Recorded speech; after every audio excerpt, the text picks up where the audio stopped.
The night shift always smelled of bleach. The echo of his mop dragging across the tiles was the only sound in the vast building, long after the executives had gone home. Turner liked it that way. Silence meant safety. It meant his little girl was asleep in the supply closet, curled up on her cot, dreaming while he worked to keep them both afloat. He was halfway down the last hallway when he heard it. Soft, muffled sobs. At first he thought it was a trick of the empty building, but when he pushed open the side stairwell door, the sound grew clearer, a child's cry. The boy was huddled against the wall, knees drawn to his chest, clothes too thin for the spring chill that seeped through the concrete. His face was streaked with dirt and tears, his arms wrapped around himself like he was holding his own ribs together. Turner froze, mop handle still in his grip. He wasn't the kind of man who asked questions first. Life had taught him caution. Every stray connection could be a risk. But then the boy lifted his head, and the look in his eyes knocked the air from Turner's chest. It was the same look his daughter had worn the night her mother left. "Don't cry," Turner said quietly, setting the mop aside. His voice came rough but steady. "I'm here." The boy flinched, like he expected to be struck. Turner crouched slowly, careful not to startle him. He reached into his coat pocket and pulled out the apple he had saved for his own daughter's breakfast. "Hungry?" he asked. The boy hesitated, then gave a tiny nod.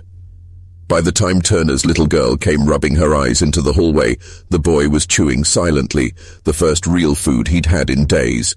She blinked at him, then looked at her father. "Daddy, is he staying with us?" Turner didn't answer right away. He just put his arm around both of them and guided them back toward the closet that had become their small, hidden key home. Whatever this was, it wasn't chance. It was a choice, and Turner knew in that moment he'd already made it. The supply closet wasn't much, just a narrow room with shelves of paper towels, stacks of soap refills, and a small cot Turner had snuck in under a tarp. It was all he had to offer. But when the boy stepped inside, his wide eyes scanned the space as though he'd just been shown a palace. Turner's daughter, Emily, shuffled over to the cot and patted the edge. "You can sit here," she said softly. Her little voice carried the calmness only children carried when they saw someone smaller, more hurt than themselves. The boy obeyed, clutching the half-eaten apple to his chest. His lips trembled, but he forced himself not to cry. Turner noticed. That restraint, it wasn't natural in children his age. It was the kind of discipline born out of fear. "What's your name, son?" Turner asked, crouching so his eyes were level. The boy hesitated. His voice came out no louder than a whisper. "Caleb." Turner gave a slow nod. He didn't press for more. Names were enough for now. He pulled his coat tighter around himself, settling against the wall. Emily leaned into his side, looking up at him with questioning eyes. "Daddy," she said in a whisper she thought Caleb couldn't hear. "He looks like us." Turner's chest tightened. She wasn't wrong. They had been the ones left behind too, forced into the cracks of the world where nobody looked twice. The hum of the building's old air system filled the silence. Turner reached for the thermos tucked under his cot and poured a little warm water into the cap, sliding it toward Caleb. The boy grabbed it with both hands, sipping like it was gold. For a long time, Turner just watched him. Every swallow, every glance toward the door, every twitch of his small shoulders told him a story he wasn't ready to hear. But one thing was certain. This boy hadn't just wandered in by mistake. Someone had left him. When Caleb finally fell asleep, curled under the thin blanket Emily insisted on sharing, Turner sat awake in the dim glow of the basin of the emergency light. His thoughts spun like wheels on black ice. Taking in another child meant more risk, more mouths to feed, more eyes that might catch them when they shouldn't be seen, and if management ever found out. But then he heard Emily's soft voice drift up from the cot. "Don't cry, Caleb. My daddy takes care of everyone." Turner's throat tightened. That was the thing about promises made by children. They became chains on a father's heart. He couldn't let her down. Not again. By morning, Turner's back ached from sleeping against the wall. The old pipes rattled as the heat kicked on, just enough to keep frost from crawling in through the windows. Emily was curled up with Caleb on the cot, her little arm draped protectively across his chest. Turner rose quietly, brushing the dust from his work shirt. Another day meant another 12 hours of sweeping, fixing leaks, and pretending not to hear the whispers of suits who passed by him as if he were part of the wallpaper. But now there was more to think about. As he filled his mop bucket, he thought of Caleb, skinny, worn, carrying a silence that weighed more than his small frame should ever bear. At lunch, Turner returned to the closet with a sandwich he had skipped buying for himself. Emily sat cross-legged on the cot, trying to coax Caleb to take bigger bites. The boy still chewed carefully as though rationing every crumb. "Where are your parents?" Turner asked gently, though he braced himself for silence. Caleb's hands froze. His eyes darted to the door, then back down to the bread. For a moment Turner thought he wouldn't answer. Then, barely audible, "Gone." That one word hit like a hammer. Emily frowned. "Gone where?" she asked innocently. Caleb's lips trembled. He set the sandwich down, staring at his lap. They left me." His voice cracked, but no tears came. It was as if he'd already eyed them all out, long before this night. Turner swallowed hard. The air felt heavier, pressing against his chest. Emily reached out and took Caleb's hand, her small fingers lacing through his. "Then you can stay with us," she declared. Caleb looked up, startled. His eyes searched Turner's face for denial, for the moment when the grown-up would tell him it wasn't true, that there wasn't room, that kindness was temporary. But Turner didn't say those words. Instead, he let the silence stretch, because promises were heavier than steel. Finally, he knelt down, his voice low but steady. "For now, you're safe here. That's all you need to know." Caleb blinked, his jaw quivering. And then, for the first time, his shoulders relaxed. Emily grinned, proud of her father's answer. But Turner's mind was already racing. The building's cameras, the guards at night, the CEO who walked the halls like he owned every soul inside. If anyone found out he was hiding Caleb, the fallout wouldn't just take his job, it could take everything. Still, when he looked at Emily's smile and Caleb leaning into the blanket like he finally believed in warmth again, Turner knew one thing: he wasn't backing down. Not this time. The morning shift dragged slower than usual. Turner's mop squeaked across the marble floor of the lobby, his eyes fixed on the reflection of the ceiling lights in the glossy tiles. He kept his head down, as always. That was how you survived here, by not being noticed. But today, being unseen felt impossible. Every sound echoed differently. Every passing suit seemed to linger with their stares. Turner wondered if the cameras had caught Caleb sneaking in. He wondered if his own face looked guiltier than it should. At noon, Turner went back to the supply closet. Emily sat on the floor, drawing crooked flowers on scraps of cardboard with a dull crayon. Caleb sat beside her, still, quiet, but there was a little color in his cheeks now. "You drew me one," Caleb whispered, pointing to the smaller flower beside Emily's tall, lopsided one. Emily grinned. "Because you're here now?" For the first time, Caleb smiled, small, shaky, but real. Turner's heart tightened. He almost forgot to breathe. He wanted to let them stay like this, hidden in the warmth of something fragile, but the world had a way of kicking indoors. That truth came sooner than he expected. The CEO, Mr. Harrington. He appeared in the hallway outside Turner's closet, polished shoes, tailored suit, the kind of man whose presence made the air colder. Turner had only spoken to him once in all his years here. Harrington never looked janitors in the eye. But today he stopped. The CEO's sharp gaze swept across Turner, then toward the closet door. His brow furrowed, faint but dangerous. "Strange," Harrington said, almost to himself. "I thought I heard voices." Turner's pulse spiked. His hand tightened on the mop handle. "Pipes, sir," he said evenly, his voice the careful tone of a man who had swallowed pride too many times. "They rattle." Harrington stared at him for a long, chilling moment. The silence pressed. Then he nodded once, cold and dismissive. "Fix it. That's your job." The sound of his shoes clicking away should have eased Turner's chest. Instead, it tightened worse. Inside the closet, Caleb had gone stiff as a stone, his wide eyes fixed on the door. Emily clutched his arm, whispering, "Don't worry, Daddy's here." Turner opened the door slowly and looked at them both. His face carried the truth he couldn't say out loud. Their secret had just brushed against danger. He crouched down, his voice low but firm. "From now on, no sounds, no laughter, no crying. Do you understand?" Caleb nodded quickly, his lips pressed thin. Emily frowned, as if the rule were unfair, but Turner's eyes told her this wasn't a game. As Turner stood again, the echo of Harrington's shoes still lingered in his ears. For years, Turner had avoided trouble by blending into the shadows, but now, the shadows weren't enough. Turner moved through the next day like a man carrying glass in his chest. Every squeak of his mop felt too loud. Every creak of the supply closet door seemed like a gunshot in the hall.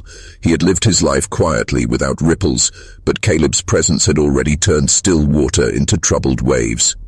Inside the closet, Emily tried to keep spirits alive. She whispered stories to Caleb, her hands moving in wide gestures, her crayons scraping across cardboard scraps.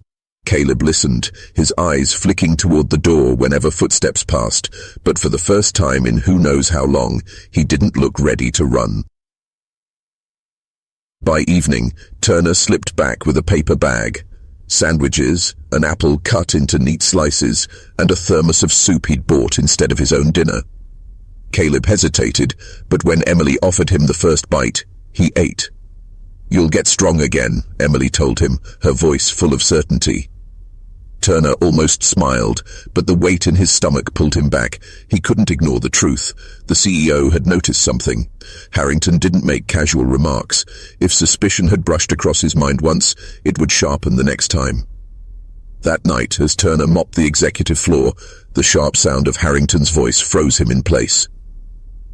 "Don't think I don't notice when something is off," the CEO was saying to a manager.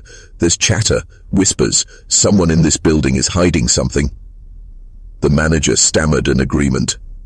Harrington's shoes clicked closer, his tone quieter but sharper. "I'll find it, and when I do, there won't be warnings. Just consequences." Turner ducked his head as Harrington passed, but his heart pounded hard enough he was sure it could be heard. Later, when the building emptied, Turner returned to the closet. Emily and Caleb were asleep, curled close under the thin blanket. Turner crouched beside them, resting his tired hands on his knees. For a moment, he let himself just look at the fragile trust on Caleb's face, at Emily's small but fierce protectiveness. He whispered, the dark, not sure if he was talking to them or to himself, "We'll get through this. I won't let him take anything from you." But Turner knew the truth as he said it. Harrington wasn't just suspicious now. He was hunting. The building felt colder the next morning. Turner noticed it the moment he walked in. The silence was tighter, the air heavier. Harrington's suspicion had changed the atmosphere. Guards lingered longer in the lobby. Managers glanced over their shoulders as if they were all being watched. Turner's mop swished across the tiled floor, steady, deliberate. He kept his head down, but his thoughts weren't on the shine of the floor. They were on the closet, on Emily and Caleb, who were counting on him to keep their secret intact. Halfway through his shift, his world tilted. "Turner." The voice cut through the hall like a blade.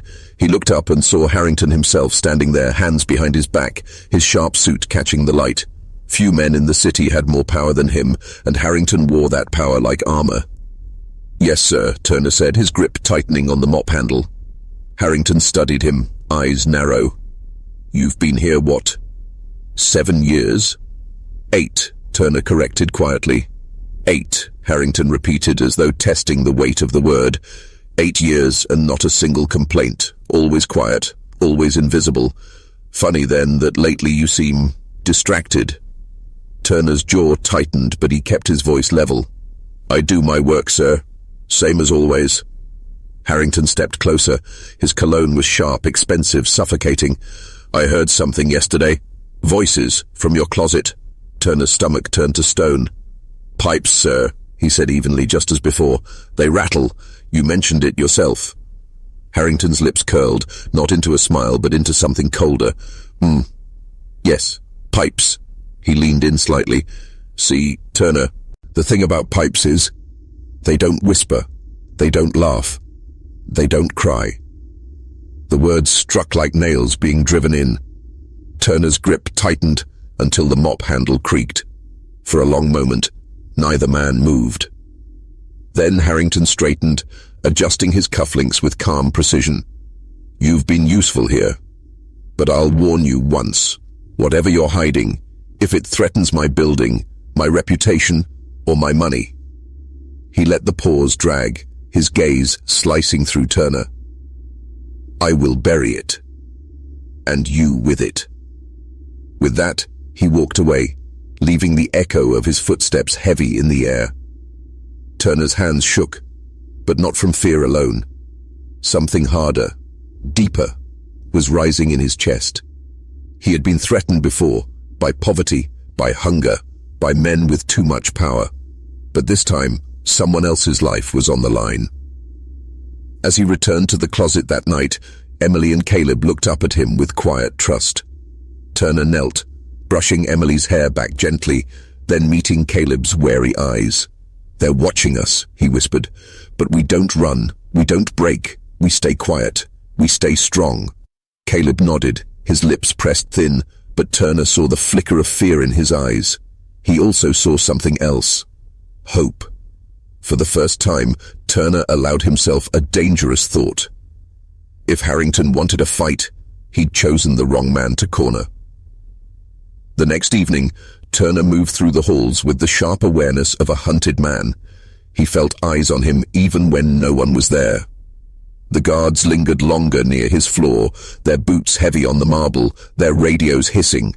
Harrington hadn't said it outright, but Turner knew he had set the trap. Inside the closet, Emily and Caleb were quiet, too quiet. Emily usually filled the air with stories and humming, little bursts of light that softened the heavy nights.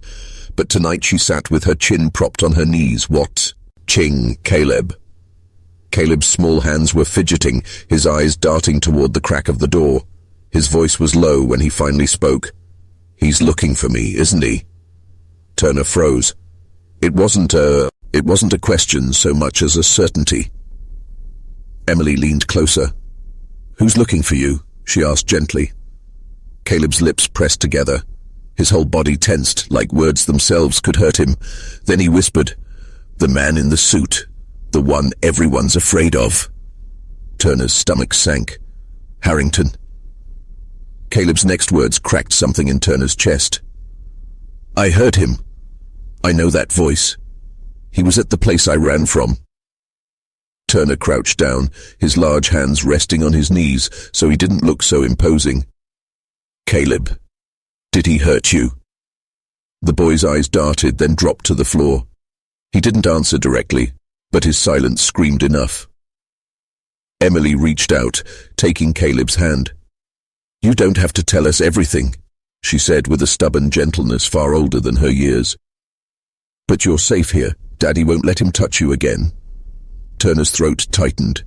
He wanted to tell her she was wrong, that they weren't safe, that men like Harrington could crush families without breaking stride. But when Caleb looked up at him, hope flickering under all the fear, Turner heard his own voice say, "She's right. I don't care who that man is. He doesn't get to take you."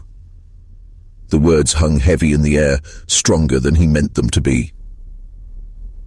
That night, Turner was careful, checking the cameras, timing the guards' rotations, slipping food and water in without being seen. But even with all his caution, he couldn't shake the feeling of tightening walls. Harrington knew too much. Caleb knew even more. And Turner understood now. This wasn't just about sheltering a boy. This was about standing against the most powerful man in the city. And that battle was coming closer with every echoing footstep in the hall. The following night, Turner's worst fear crept closer. 2 security guards stopped him on the executive floor. "Routine check," one said flatly, though the oak in his eyes was anything but routine. They searched his cart, his pockets, even patted down his jacket before finally waving him off. Turner forced himself to keep calm, to nod like it meant nothing, but his hands shook around the mop handle when they turned away. Harrington wasn't guessing anymore. He was circling. Turner went to the closet later than usual, heart thundering in his ears. When he slipped inside, Emily was awake, sitting cross-legged beside Caleb, who clutched the blanket tight around his shoulders. "Daddy!" Emily whispered urgently. "They almost came here. I heard boots, right outside the door." Turner closed his eyes, dragging in a slow breath. His time was running out. He crouched down, his voice low but steady. "We can't stay here much longer. They'll find us if we do." Caleb's small voice broke the silence. "He'll never stop." Emily looked at him. "Who?" Caleb swallowed hard, his eyes darting between them as if afraid even the walls could betray him. Finally his words slipped out, shaking but sharp. "Mr. Harrington. He kept us. Me and the other kids. Said we were his project. Said no one would care if we disappeared." The air in the closet turned heavy, suffocating. Turner's jaw locked, his pulse pounding. Caleb's lip trembled as he went on. "He made us clean his house, serve his guests, and if we cried, if we didn't work fast enough..." His voice trailed off, too broken to finish. Emily gasped, covering her mouth. Turner felt fire rise in his chest, hot, violent, the kind he hadn't felt since the war years of his youth. He had spent his life bowing his head, keeping low, surviving. But hearing those words, seeing the terror etched into a boy's face, ignited something he couldn't smother. He put a hand on Caleb's shoulder, steady and firm. "Listen to me. You're not going back. Not to him. Not ever." Caleb's wide eyes searched his, disbelief mingling with fragile hope. Turner meant it. For the first time, he didn't care about consequences, about the job, about the thin paycheck that kept food on his own daughter's plate. Harrington wasn't just a rich man anymore. He was a monster hiding in plain sight. And Turner knew that protecting Caleb wasn't just mercy. It was war. The next morning came with a storm, rain hammering against the high glass windows of the building. The city below blurred into streaks of grey. Turner moved his mop in slow circles, but his mind was racing far faster than his hands. Harrington's reach was tightening. Word had spread among the staff that special inspections were being carried out, and whispers about missing children had begun to slither through the hallways. Most dismissed them, afraid to believe, afraid to look too close. But Turner knew better. Caleb's confession still echoed in his head like a drumbeat. He kept us. He'll never stop. That night, Turner didn't risk the closet right away. He circled the executive floor, checking for guards, for cameras newly installed. His instincts were right. 2 men stood watch at the far end of the hallway, eyes sharp, posture rigid. Harrington wasn't even hiding it anymore. Turner clenched his fists, then turned away, careful not to draw suspicion. He slipped down a side stairwell, heart pounding, before finally reaching the closet. Inside, Emily and Caleb were waiting, tense and pale. The boy's eyes lit up in relief when Turner appeared, but Turner quickly raised a hand. "We don't have much time," he whispered. He pulled a folded sheet of paper from his pocket, a rough sketch of the building drawn from memory and long nights working every corner. He tapped the lowest floor. "Service tunnels. Barely anyone uses them. If we can make it down there, we'll come out by the river. From there, we head east, safer ground." Caleb stared, hope flickering like a candle. Emily frowned. "But the guards? What if they stop us?" Turner looked at her, steady but fierce. "Then I do what I have to." He hated saying it. At the way Emily's face tightened. But it was the truth. He could no longer afford to stay invisible. Harrington had made this personal. Before they could speak again, the sound of boots echoed outside the door. Not one pair, several. Emily's hand flew to her mouth. Caleb froze, eyes wide with terror. The handle rattled. Maintenance check, a cold voice barked from the hallway. Turner's stomach turned to stone. He motioned sharply for the children to stay silent, pressing a finger to his lips. Every instinct screamed at him to fight, to protect, but he also knew one wrong move could expose them all too soon. The handle rattled again, harder this time. Turner's jaw tightened as he wrapped his hand around the nearest tool on his cart. The closet wasn't going to stay hidden much longer. The rattling stopped. For a heartbeat, the hallway went silent. Turner held his breath, every muscle locked in place. Then the knock came again, harder, louder, insistent. "Maintenance check," the voice repeated, this time with a note of command. Turner's mind spun. If he ignored it, suspicion would grow. If he opened the door, the children would be seen. Either way, the noose tightened. Slowly, he pulled a rag from his pocket and smeared grease across his hands and shirt. He slid the wrench from his cart and held it like an old friend.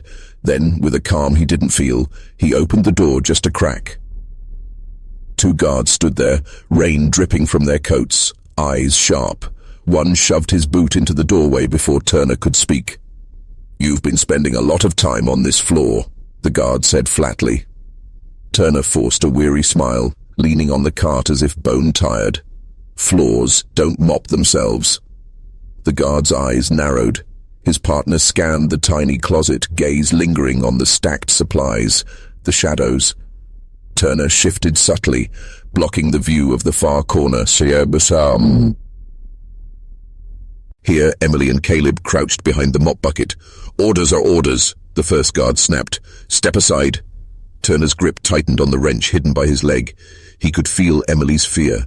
Through the silence, Caleb's trembling breath in the dark. For a moment, the world seemed to shrink to this one doorway, this one choice. Turner let out a slow exhale, his voice low and even. "You don't want to do this." The guard sneered. "And why's that?" Turner's eyes hardened, the weariness in his posture falling away to reveal something sharper. "Because if you open that door any further, I stop being the janitor, and you don't want to meet the man I was before this mop." The silence stretched. Rain drummed against the windows.